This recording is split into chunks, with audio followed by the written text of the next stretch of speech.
오늘은 정명성 시인의 진주조개라는 시를 소개하면서 설교를 시작하려고 합니다. 아프고 고통스러우냐? 그래도 뱉어내면 안 된다.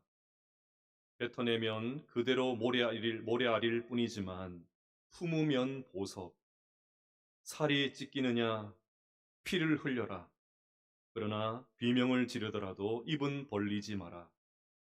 행여 목숨이 피 흘리다 소생하지 못하고 말더라도 뱉어내지 마라.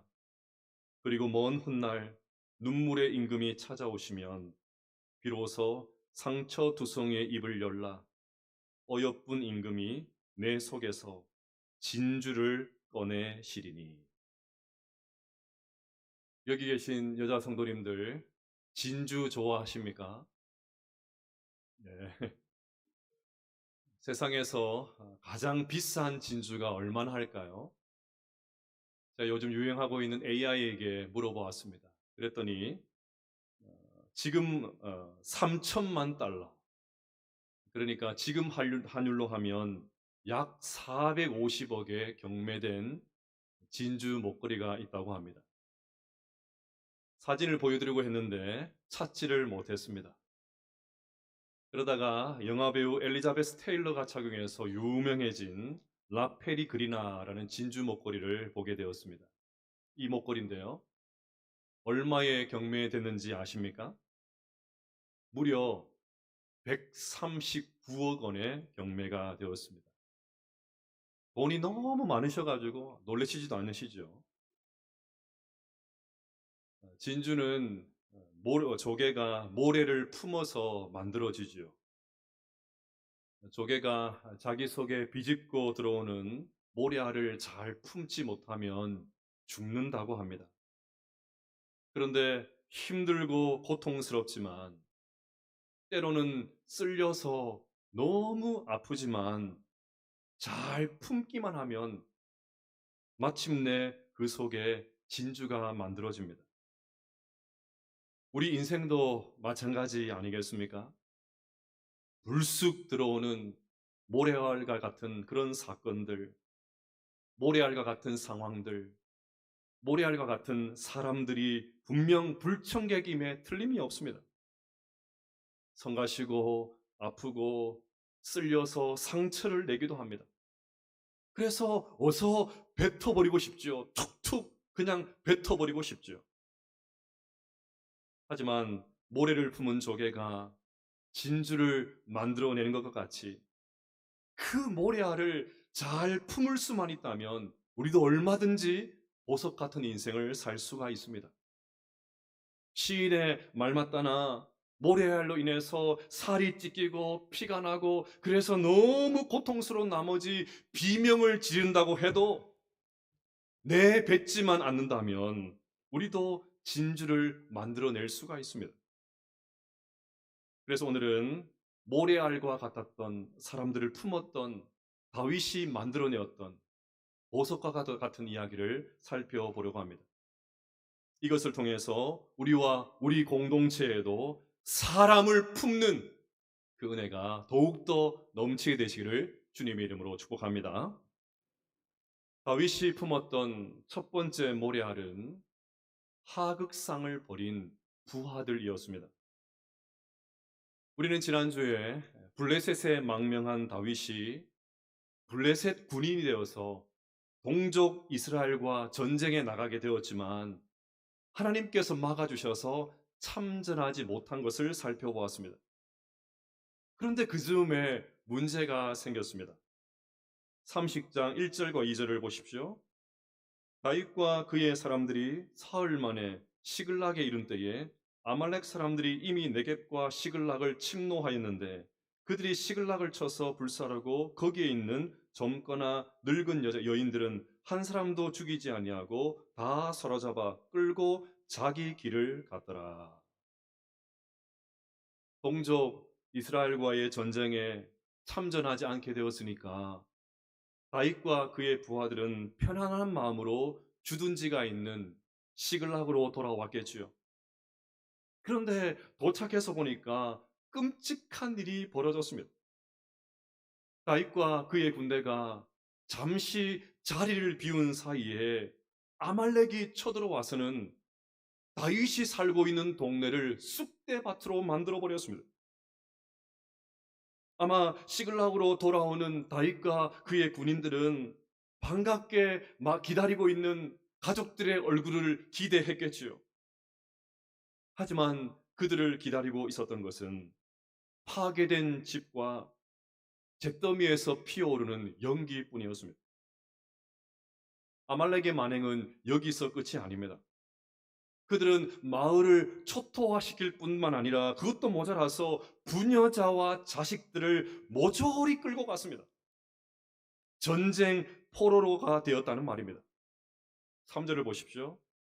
다윗과 그의 사람들이 성읍에 이르러 본즉 성읍이 불탔고 자기들의 아내와 자녀들이 사로잡혔는지라.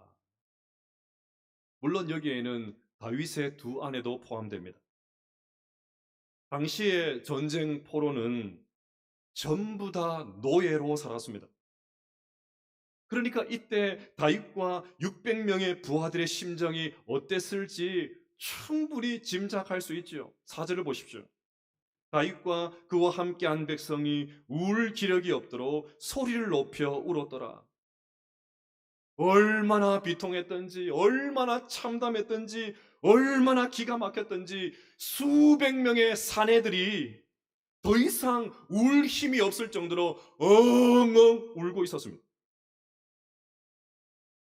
그런데 다윗의 부하들의 이 슬픔은 다윗을 향한 분노로 바뀌기 시작합니다. 가족을 잃은 슬픔이 너무 큰 나머지 가족들이 전부 다 전쟁 포로로 된 이 참담한 현실을 보면서 그들은 그만 이성을 잃고 말았습니다. 그래서 눈이 뒤집어진 채로 다윗의 부하들이 다윗의 종들이 리더인 다윗을 죽이겠다고 달려듭니다. 6절을 보십시오.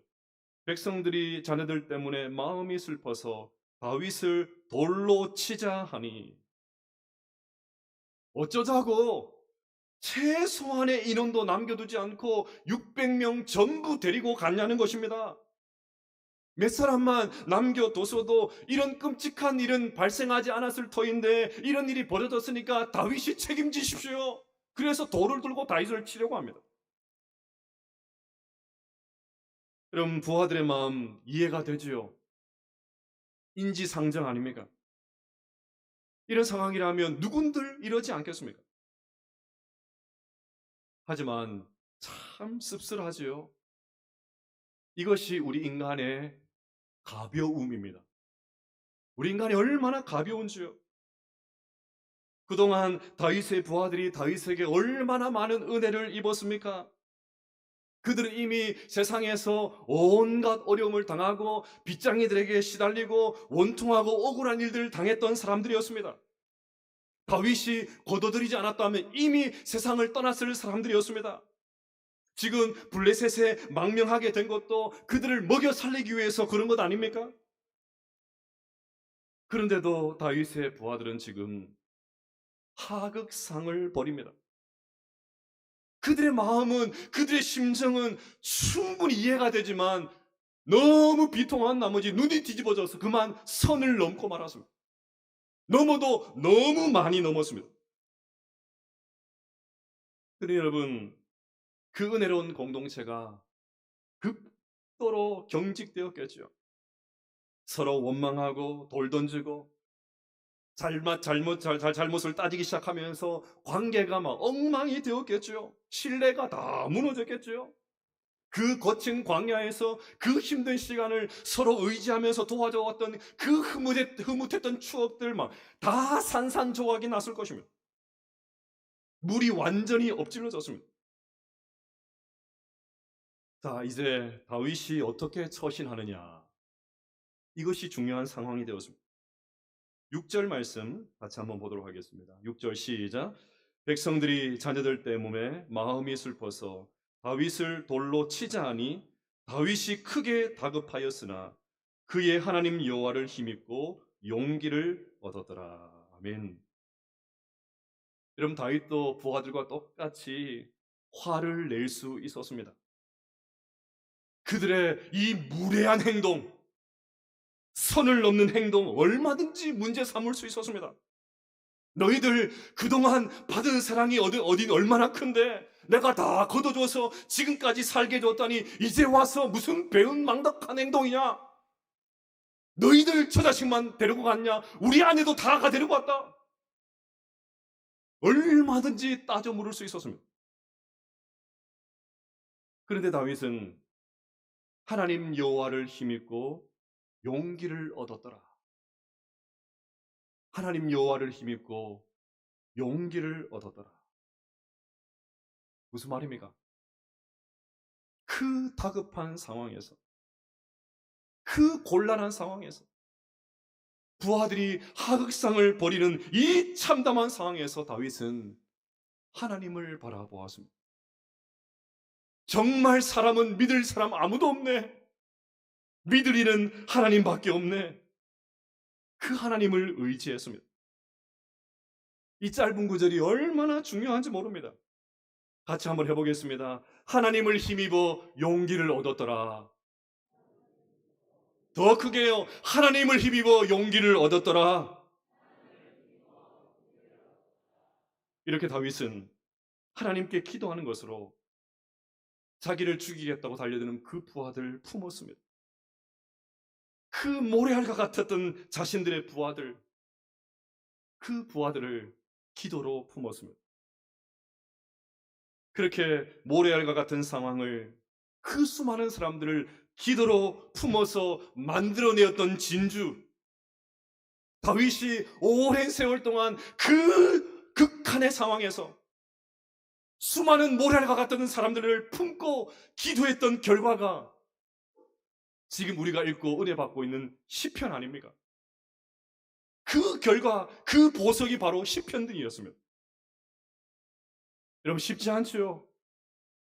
오늘 말씀도 순종하기가 매우 어려운 말씀입니다. 하지만 여러분, 모래알과 같은 그런 사람들, 그 문제들 뱉어내지 말고 하나님 앞에 기도하면서 다 품게 되시기를 주님의 이름으로 축복합니다. 기도를 한번 안아보시길 바랍니다. 그리하여 모래알이 변하여 진주가 되는 그 은혜를 우리도 경험하게 되시기를 주님의 이름으로 축복합니다. 다윗이 품은 두 번째 모래알은 애굽 소년이었습니다. 기도를 통해 전열을 가다듬고 정신을 차리게 된 다윗과 그의 부하들은 이제 아말렉 추격길에 오릅니다. 당연하지요. 서로 원망하고 앉아 있을 것이 아니라 빨리 가서 추격해서 가족들을 데리고 와야 되지요. 그런데 그 추격길에 애굽 소년을 만나게 됩니다. 13절과 14절입니다. 다윗이 그에게 이르되 너는 누구에게 속하였으며 어디에서 왔느냐 하니 그가 이르되 나는 애굽 소년이요 아말렉 사람의 종이더니 사흘 전에 병이 들매 주인이 나를 버렸나이다. 우리가 그레 사람의 남방과 유다에 속한 지방과 갈렙 남방을 침노하고 시글락을 불살랐나이다. 지금 다윗이 만났던 애굽 소년은 아말렉 족속의 종이었습니다. 게다가 시글락을 불살랐나이다. 무슨 말입니까? 다윗이 살고 있는 동네를 쑥대밭으로 만든 장본인이었습니다. 지금 그 아말렉 사람들을 잡으려고 추격길에 오른 것 아닙니까? 그러면 이 애굽 소년, 아말렉 사람의 종이었던 이 애굽 소년 살려두면 안 되지요. 처절하게 응징해야 되지요. 더욱이 그는 병이 들어서 주인에게 버림을 받았습니다. 굳이 다윗이 손을 대지 않아도, 다윗의 손에 피를 묻히지 않아도 그냥 두면 죽을 인생입니다. 갈 길도 바쁜데 신경 쓰지 말고 그냥 가도 되지 않겠습니까? 그런데 놀랍게도 다윗이 그를 거둬들이고 그를 살려둡니다. 살려주는 정도가 아니라 떡을 먹이고 물을 줘서 기력을 회복시켜줍니다. 11절과 12절을 보십시오. 무리가 들에서 애굽 사람 하나를 만나 그를 다윗에게로 데려다가 떡을 주어 먹게 하며 물을 마시게 하고 그에게 무화과 뭉치에서 뗀 덩이 하나와 건포도 두 송이를 주었으니 그가 밤낮 사흘 동안 떡도 먹지 아니하였고 물도 마시지 못하였음이니라. 그가 먹고 정신을 차리매. 다윗이 모래알과 같았던 이 애굽 소년 품었습니다. 저는 이 애굽 소년을 보면서 우리와 꼭 닮았다는 생각을 하게 됩니다. 여러분, 에베소서 2장 1절 말씀을 보겠습니다. 그는 허물과 죄로 죽었던 너희를 살리셔도다. 여러분, 허물과 죄로 앞으로 죽게 될 것이다. 이것입니까? 죽었던입니까? 죽었던이지요. 예수 믿기 전에 우리 모두는 이미 죽은 사람들이었습니다. 허물과 죄 때문에 어쩌면 죽을지도 모르는, 어쩌면 죽을 수도 있는 사람이 아니라 이미 우리는 죽었던 사람입니다. 옆에 분들에게 한번 이렇게 인사하겠습니다. 우리는 송장이었습니다. 네, 옆에 분 좋은 분도 좀 깨우시고요. 다시 한번 인사하겠습니다. 우리는 송장이었습니다. 인사치고 좀 섬뜩하지만 이게 우리의 현실이었습니다. 죽었으니까 살 가능성이 1도 없습니다. 송장이니까 살 의지도 없습니다. 죽었으니까 살기 위해서 할 수 있는 것 아무것도 없습니다. 죽었는데 뭘 할 수가 있겠습니까? 우리에게는 전혀 소망이 없었습니다. 그런데 예수님께서 허물과 죄로 죽었던 우리를 살려주셨습니다. 마치 다윗이 병들어서 주인에게 버려진 그 애굽선을 살려주었던 것처럼 주님께서 우리를 살려주셨습니다. 주님의 은혜로 우리는 살아났습니다. 주님의 은혜로 우리는 새 생명을 얻게 되었습니다. 한 번 더 인사하겠습니다. 주님 때문에 우리는 살아났습니다. 주님 때문에 우리는 살아났습니다. 믿으십니까? 여러분, 우리에게 이 은혜 받은 자의 마음이 가득할 수만 있다면 우리의 모든 관계 속에서도 은혜가 흘러 넘치지 않겠습니까? 내가 지금 이 자리에 서 있는 것 오직 주님의 은혜 때문이다. 그것을 한시라도 잊지 않는다면 모래알과 같은 사람들, 상처 주는 그런 사람들, 너무너무 힘든 그런 사람들, 모래알과 같은 너무나도 고통스러운 사람들 얼마든지 우리도 품을 수 있지 않겠습니까? 이 아침에 이 은혜가 우리 심령 가운데 가득하게 되시기를 주님의 이름으로 축복합니다. 다윗이 품은 세 번째 모래알은 낙오한 200명의 부하들이었습니다. 이제 다윗의 아말렉 추격이 어떻게 되었는지 궁금하지요? 사실 이 추격은 성공할 가능성이 거의 없는 작전이었습니다. 그 넓디 넓은 광야 도대체 어디에 가서 아말렉을 찾을 수가 있겠습니까?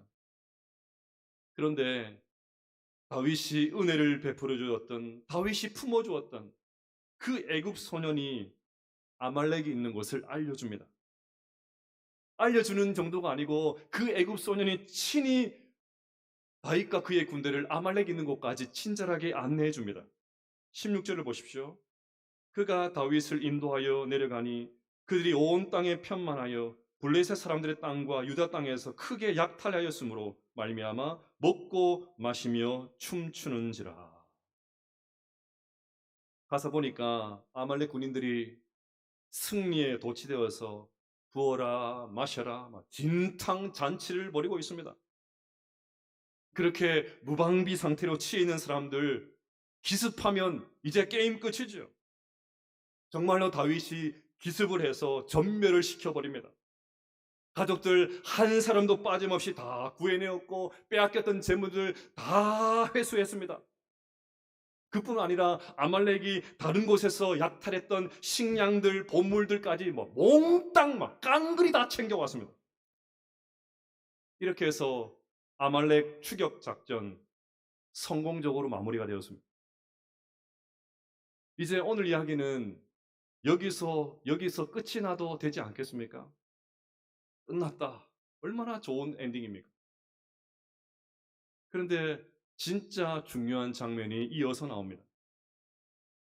승리에 도취한 다윗 군인들이 부솔 시내가로 돌아오는데 그곳에는 200명의 다른 다윗의 군인들이 기다리고 있었습니다. 이 200명은 아말렉을 쫓을 때 처음에는 따라 나섰다가 너무 피곤하고 지쳐서 중간에 낙오한 사람들이었습니다. 10절을 보겠습니다.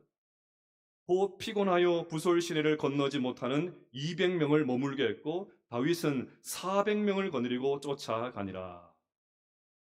그러니까 처음에 아말렉 추격하기 위해서 600명이 나섰다가 200명은 낙오하고 400명만 데리고 다윗이 아말렉을 쳤던 것입니다. 이 낙오한 200명의 군인들 승리하고 나서 처자식을 데리고 오는 모습을 보면서 얼마나 기뻤겠습니까? 환호성을 질렀겠지요. 다시는 못 볼 줄 알았던 처자식들을 끌어안고 막 기쁨의 눈물을 다량으로 흘렸겠지요. 자기들 대신해서 싸워준 이 400명의 동료 군인들에게 너무너무 고맙다고, 우리는 나서지를 못했는데 끝까지 가서 이런 엄청난 업적을 이루어 왔다니 우리 모든 처자식들 다 데리고 와줘서 너무너무 고맙다고 뭐 연신 감사하다는 말을 했겠지. 그런데 갑자기 분위기가 싸늘해지기 시작합니다. 바로 전리품 때문입니다. 이 전리품을 어떻게 나눌지를 놓고 갈등이 생겼습니다. 우리가 목숨 걸고 저 적을 찾아 헤매는 동안에 이 남아있었던 200명 편안하게 이 강가에 발 담그고 편하게 쉬고 있었다는 것입니다. 그런 자들에게 우리가 수고해서 얻어낸 이 전리품 단 한 푼도 나눠줄 수 없다는 것입니다. 전리품에는 손도 대지 말고 쳐다보지도 말아라. 너희들은 그냥 처자식 돌려받는 것도 충분하니까 우리가 얻어낸 이 전리품 하나도 너희들에게 줄 수 없다. 그러는 것입니다. 여러분 어떻게 생각하십니까? 어떻게 생각하십니까? 일리가 있는 말 아닙니까? 매우 설득력 있는 말이지 않습니까? 이게 공평한 것 아닙니까? 우리가 그렇게 좋아하는 공정 아닙니까? 세상에서 그렇게 말하는 공평. 별로 공정하지도 않는데 공평. 이게 군대 용어로 짬밥 아닙니까? 짬밥. 내가 이만큼 수고했으니까 당연히 이 정도 대우를 받아야 되는 것 아닙니까? 매우 일리가 있죠. 매우 맞는 말이죠. 그런데 모두가 기뻐해야 될 그 순간에 이 전리품 배분이라는 모래알이 공동체에 들어오더니 공동체가 무너지게 되었습니다. 그들이 주장하는 말을 한번 들어보십시오. 22절 말씀입니다.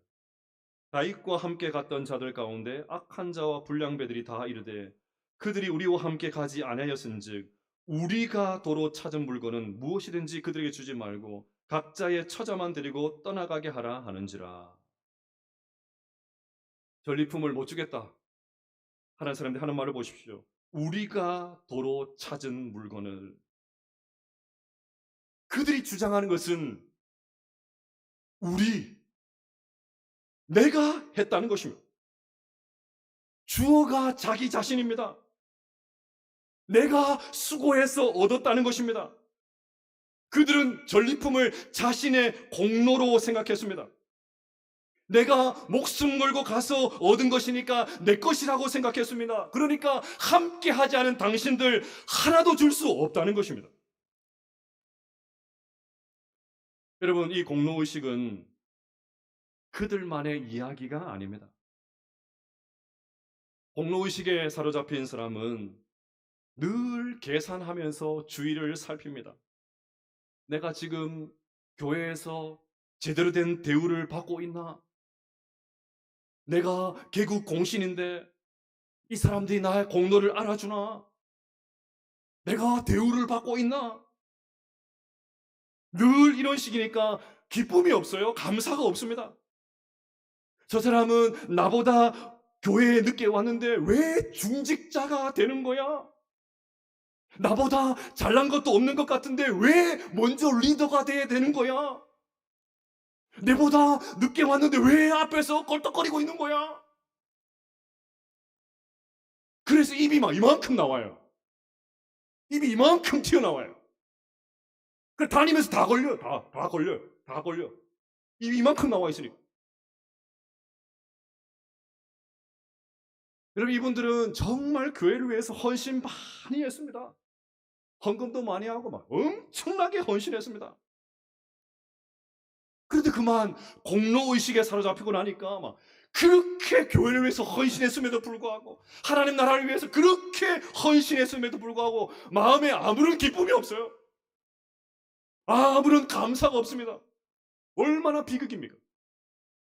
평생을 하나님을 섬겼는데 감사도 없고 기쁨도 없다. 비극이죠. 그런데 다윗은 달랐습니다. 그가 하는 말을 같이 한번 읽어볼까요? 23절 말씀 같이 한번 읽어보십시다. 시작. 다윗이 이르되 나의 형제들아 여호와께서 우리를 보호하시고 우리를 치러 온 그 군대를 우리 손에 넘기셨은즉 그가 우리에게 주신 것을 너희가 이같이 못하리라. 아멘. 다윗은 말합니다. 그가 우리에게 주신 것. 전리품 줄 수 없다고 하는 사람들 뭐라 했지요? 우리가 도로 찾은 물건. 다윗은 그가 우리에게 주신 것. 관점이 완전히 다릅니다. 우리가 이렇게 이기게 된 것은 전적으로 하나님의 은혜가 아니냐. 그 넓은 광야에서 어떻게 아말렉을 우리가 찾을 수 있었겠느냐. 하나님께서 병든 애굽 소년을 우리에게 붙여주시고 그 애굽 소년이 우리를 안내해 주었기 때문에 아말렉을 칠 수 있었던 건 아니냐. 가죽이나 전리품 되찾게 된 것 오직 하나님의 은혜로 된 것인데 그 현장에 있었느냐 없었느냐, 같이 갔느냐 안 갔느냐, 그 잣대로 나누어서는 안 된다. 600명 다 똑같이 나눌 것이다. 감사하게도 다윗의 말에 부하들이 승복합니다. 그래서 모든 전리품을 600명이 똑같이 다 나눕니다. 30절을 보십시오.